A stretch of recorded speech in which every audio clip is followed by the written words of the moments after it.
रात 9 बजे की पहली बड़ी खबर। लोकसभा चुनावों के लिए बीजेपी ने 72 उम्मीदवारों की दूसरी लिस्ट जारी की। नागपुर से नितिन गडकरी, हमीरपुर से अनुराग ठाकुर, धारवाड़ से प्रहलाद जोशी चुनाव लड़ेंगे। करनाल से मनोहर लाल खट्टर को उम्मीदवार बनाया। वहीं पूर्वी दिल्ली से हर्ष मल्होत्रा तो नॉर्थ वेस्ट दिल्ली से योगेंद्र चंदोलिया को टिकट।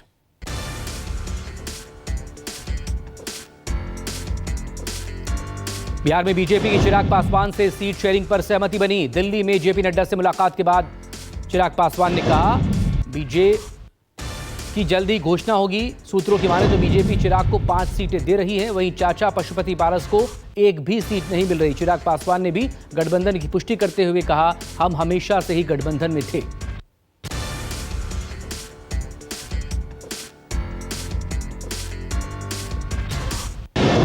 कांग्रेस की महिलाओं को 5 नारी न्याय गारंटी।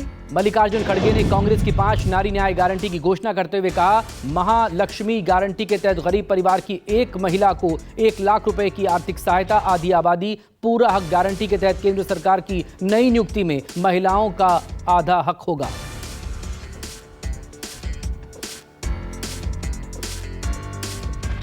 महिला आरक्षण पर राहुल गांधी का बड़ा बयान। राहुल गांधी ने कहा, जैसे ही कांग्रेस पार्टी की सरकार आएगी महिलाओं को बिना सर्वे के आरक्षण दिया जाएगा।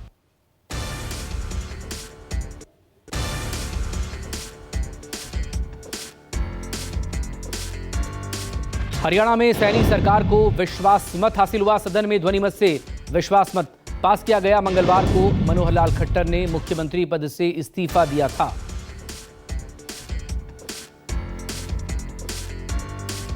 नाराजगी की खबरों के बीच विधानसभा पहुंचे अनिल विज का बयान। कहा, मैं बीजेपी का अनन्य भक्त। परिस्थितियां बदलती रहती हैं। मैंने हर हालात में बीजेपी के लिए काम किया है और आगे भी काम करता रहूंगा।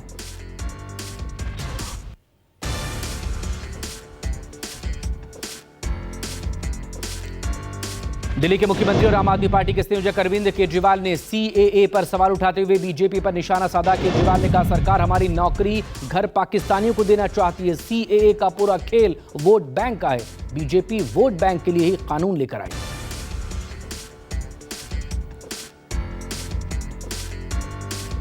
केजरीवाल के आरोप पर बीजेपी का पलटवार। रविशंकर प्रसाद ने कहा, अरविंद केजरीवाल वोट बैंक के लिए कहां तक जाएंगे। सीएए से किसी की नौकरी पर कोई खतरा नहीं। सीएए से किसी की नागरिकता नहीं जाएगी। रोहिंग्या के पक्षधर प्रोपेगेंडा कर रहे।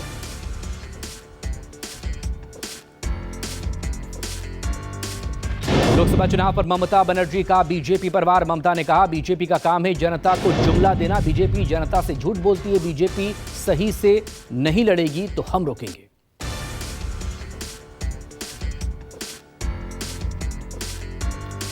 सीएए को लेकर केंद्रीय मंत्री गिरिराज सिंह ने केजरीवाल पर पलटवार किया। कहा, किसी को भी सीएए से कोई समस्या नहीं होनी चाहिए। ये नागरिकता छीनता नहीं बल्कि नागरिकता देने वाला कानून।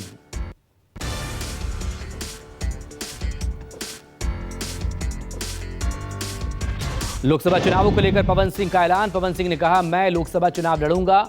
मां से किया वादा पूरा करूंगा।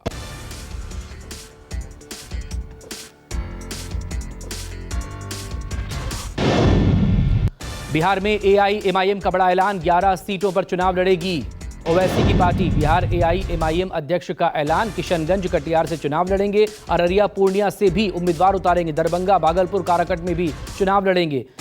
बक्सर गया मुजफ्फरपुर में भी एआईएमआईएम अपने कैंडिडेट को उतारेगी। 2019 के चुनाव में सिर्फ किशनगंज सीट पर ही एआईएम ने अपना उम्मीदवार उतारा था। आज भारत जोड़ो न्याय यात्रा का 60वां दिन। धुले के बाद मालेगांव पहुंची राहुल गांधी की भारत जोड़ो न्याय यात्रा। जनसभा को भी संबोधित किया। कल शरद पवार नासिक में भारत जोड़ो न्याय यात्रा में शामिल हो सकते हैं।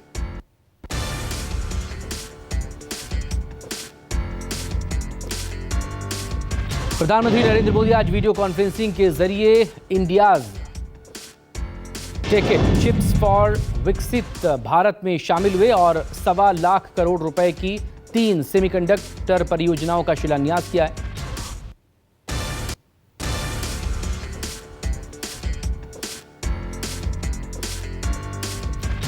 चुनावी बॉन्ड पर एसबीआई का सुप्रीम कोर्ट में हलफनामा दाखिल। एसबीआई ने हलफनामे में कहा, इलेक्शन कमीशन को चुनावी बॉन्ड के आंकड़े दिए जा चुके हैं। सुप्रीम कोर्ट के आदेश का पालन किया।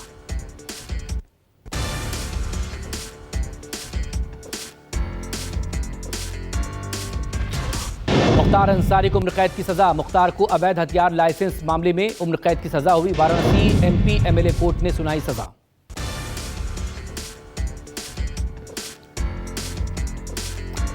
यूपी पुलिस सिपाही भर्ती परीक्षा पेपर लीक मामले में अहम गिरफ्तारी। एसटीएफ ने हरियाणा के जींद से महेंद्र शर्मा को गिरफ्तार किया। 18 फरवरी को दूसरी पाली का पेपर आउट कराने का महेंद्र पर आरोप।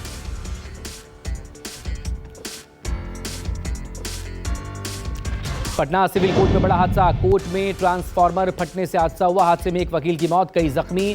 धमाके के बाद कोर्ट परिसर में अफरा तफरी मच गई।